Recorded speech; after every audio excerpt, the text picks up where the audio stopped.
Hey guys, PlatinumRC here. Today I'm going to be showing you how to remove a lawnmower wheel from your lawnmower.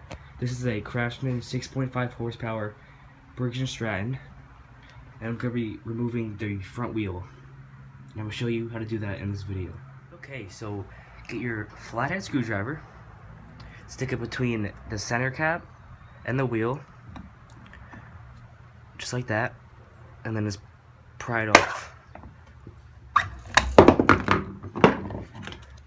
And that pops right off.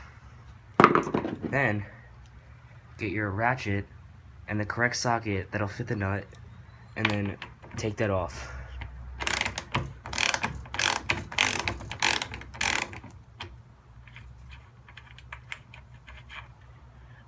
With the nut off, the wheel will just slide right off, just like that. So if you're replacing or doing maintenance on the wheels, you get a little dab of grease, and then just put it right on, just right on the spindle.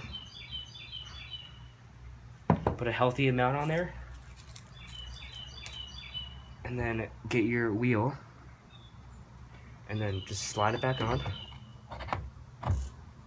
just like that. Get your nut, screw it on by hand first,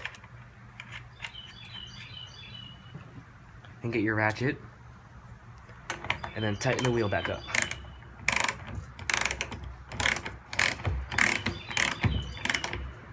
Make sure it's tight. Get your center cap,